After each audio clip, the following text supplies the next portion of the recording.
যে রামিসের বাবা যেটি বলেছেন, এটি আমাদের বিচার ব্যবস্থার যে কী হাল, এটি কিন্তু তিনি বলে দিয়েছেন। নিশ্চয়ই আপনি দেখেছেন উত্তরবঙ্গে একটি শিশুকে ধর্ষণ করা হয়েছিল। সেই ধর্ষকরা এখন তার বাবা মার সামনে দিয়ে ঘুরে বেড়াচ্ছে। এটি একটি উদাহরণ হয়তো, বাট এরকম অনেক অনেক উদাহরণ অসংখ্য উদাহরণ আছে।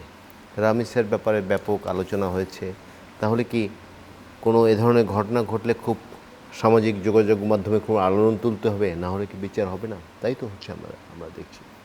এখানে আমরা একটি সরকার বাহাদুরকে একটি বিষয়ে ধন্যবাদ জানাচ্ছি, খুব দ্রুত কিন্তু রায়ের দিন ঘোষণা করা হয়েছে। 19 দিনের মাথায় আমরা দেখলাম সরকারের উপর চাপ আছে, জনচাপ আমি বলতে চাই। কারণ এমন এই ঘটনাটি এমন আলোড়ন তুলেছে, যে কারণে সরকারকে খুব দ্রুত করতে হয়েছে।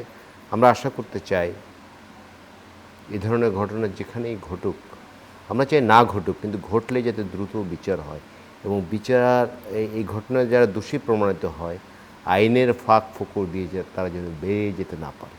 কারণ আমরা অতীতে কিন্তু অনেক ঘটনা দেখেছি আইনের ফাঁক ফোকর দিয়ে বেরিয়ে যায়। যেমন এই যে ওসমান হাদিকে যে ছেলেটি হত্যা করেছে বলা হয় যার কথা, সেই ছেলেটি কিন্তু অস্ত্রসহ ধরা পড়েছিল, কিন্তু সে হাইকোর্ট দিয়ে জামিন পেয়ে গেছে এবং অভিযোগ আছে বিভিন্ন রাজনৈতিক দলের যারা সমর্থক আইনজীবী তারা তার পক্ষে মামলায় লড়েছেন।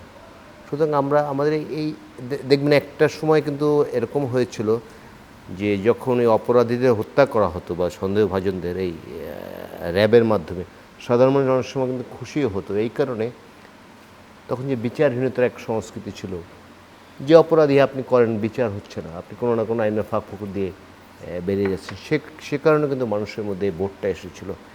এই কারণেই এই যে রামেছার বাবা তার একটি বাক্য আমাদের কিন্তু পুরো দেশ কাঁপিয়ে দিয়েছিল যে আমি বিচার চাই না।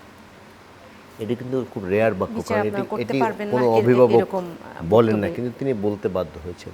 তা আমরা আশা করতে চাই সুবিচার হবে।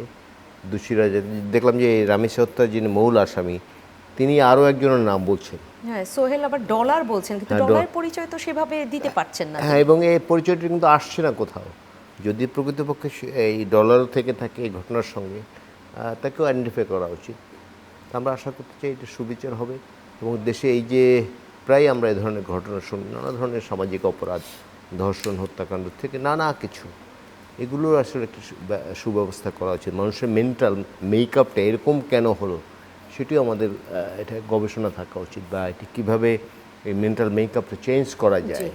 ধরুন এই ক্লাস 2-এ পড়া একটা মেয়েকে ধর্ষণটা চিন্তাই করা যায় না, কিন্তু এটা তো হরহামেশা ঘটছে। এটি যাতে না ঘটে সে ধরনের শিক্ষা, সে ধরনের সামাজিক পরিবেশ সেটি তৈরি করব বলে আমি সরকারের কাছে প্রত্যাশা করি।